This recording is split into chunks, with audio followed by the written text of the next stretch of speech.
Садыр Жапаровдун туулган күнү президент басма сөз катчысынын көзү менен. Бүгүн 6 декабрь Садыр Жапаровдун туулган күнү. Мамлекет башчынын басма сөз катчысы Эрбол Султанбаев Садыр Жапаровду туулган күнү менен куттуктады. Бул тууралуу ал социалдык тармактагы баракчасына жазып чыкты. Жаныңызда жүргөн басма сөз катчыңыз катары сиздин мекенибизге, элибизге болгон ой тилегиңизге, көйгөйлүү маселелерди чечүүгө болгон умтулууңузга күбө болуп келем. Чындыгында сиз мамлекет башчылыгына кыйын мезгилде келдиңиз. 1 жыл мурун өлкө саясий кризиске кептелди. Чыр-чатактар ушуну менен токтобойт деген өңдүү ар кандай кептер айтылган эле.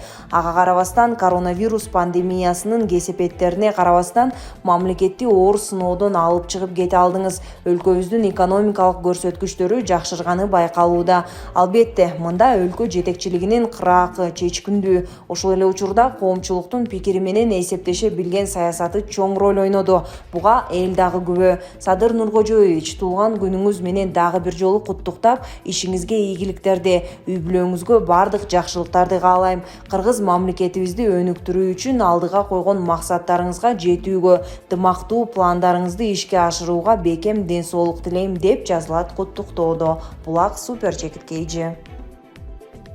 Эльвира Сурабалдиева президент сунуштаган кызматтан баш тартканын айтып чыкты. Мага Максат Мамытканов кеткен кызматты сунушташканда баш тарткан. Бул тууралуу экс-вице-премьер-министр Эльвира Сурабалдиева Маралга берген маегинде айтты. Ал өкмөттөгү кызматынан кетер алдындагы күндөрү тууралуу айтып берди. Кызматтан кыскарардан 1 жума мурун мамлекеттик резиденцияда Садыр Нуркожоевичке жолугуп 2 сааттай сүйлөштүк. Ал кезде менин саламаттыкты сактоо министри менен иштеше албасым баарын эле маалым болуп калган. Анын көз карашы башка, менин көз карашым башка болду. Мен толук кандуу реформа керек деп тургам, ал киши өз коллегаларын колдоп туруп алды. Сүйлөшүп отурганда президент Москвадан сунуш келди, ошол жака барып иштейсиңби деп калды. Ал убакта мен октябрь окуясынан кийин стресс болуп жүргөм. Андан кийин парламентке барып да коллегаларымдын жарымы менен урушуп чыккам. Андан да депрессия болдум. Мен өкмөткө келгенде кырдаал абдан оор болчу. Эртең мененки 8:00 жумушка келсек, түнгө чейин иштечүбүз. 100 күн ошентип иштедик. Мен физикалык жактан чарчаптырмын. Ошондо президентке эс алып турайын деп айткам, деди Сурабалдиева. Булак ринг чекиткейжи. Эки адам мерт болду. Кочкордо бакты сүзгөн БМВ талкаланып калган. Бишкек Нарын Торугар Туна жолунда катталган жол кырсыгынан 2 адам каза болду. Бул тууралуу өзгөчө кырдаалдар министрлигинин маалымат кызматы билдирди. Кырсык Кан жолдун Семизбел айылында катталган. Анда БМВ үлгүсүндөгү автоунаа жолдон чыгып кетип бакты сүзгөн. Кырсыктан 1 эркек жана 1 аял кишинин каза болгону айтылды. Көз жумгандардын аты жөнү такталууда. Куткаруучулар эркек кишинин сөөгүн унаадан чыгарып, Ички иштер министрлигинин кызматкерлерине өткөрүп беришкен.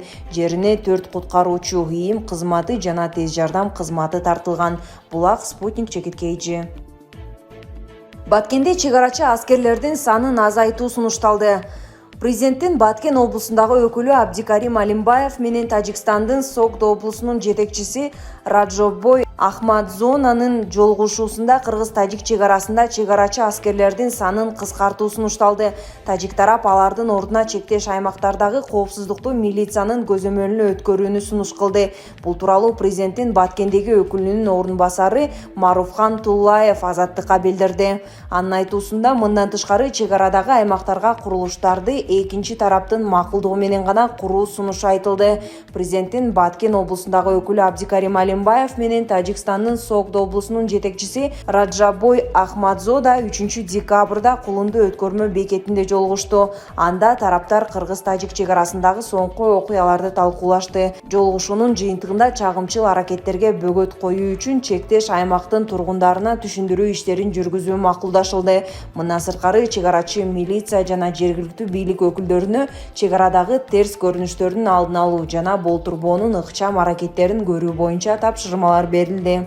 Кыргызстандын чек ара кызматы 1 декабрда Баткен облусунун Баткен районунун Дахма аймагында ок атылганын билдирген. Ага ылайык шаршембиде кечки саат 9-дан өткөндө мамлекеттик чек аранын шарттуу тилкесинде Тажикстан тараптан белгисиз кишилер болжол менен аңчылык мылтыгынан 7-8 жолу ок аткан. Окуя болгон жерге эки өлкөнүн чек ара бекеттеринин жетекчилери келип, мылтык аткандарды чогуу издөө тууралуу сүйлөшкөн. Күч органдарына да кабар берилген. Тараптар аталган аймакта биргелешкен кайгылуу уюштурууну макулдашкан.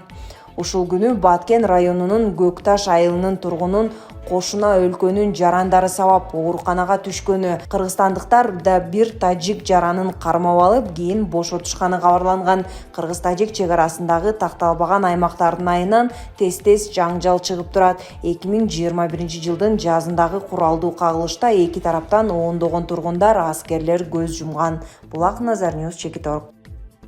Турду Ахматалиев бүтүн Кыргызстан 7% добуш менен 4 мандатка ээ болду. Бирок бир Адахан Мадумаровдон башкасы бүтүн Кыргызстан партиясынан эмес. Исхак Масалиев Кыргызстан коммунисттер, Эмиль Токтошев Атамекен, Розаим Нарматова Мекенчилдер партиясынан келген.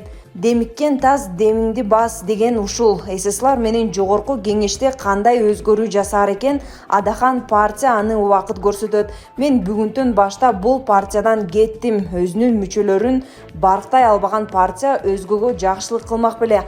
Адахан партия жогорку кеңеште эч кандай өзгөрүү жасай албайт, жазган мыйзамдарын өткөрбөйт. 5 жыл депутаттын айлык маянасын алуу менен чектелет. Ушуну менен Адахандын саясий карьерасы аягына чыкты десек болот. Дагы 5 жылга чейин жаңы лидерлер өсүп чыгат. Фанаттар ызылдап чыкпагыла, өзүнүкүн бербей, партияны менчигине айлантып алса ушундай болот. Кийинки шайлоого чейин көбүңөрдүн оюңар өзгөрөт.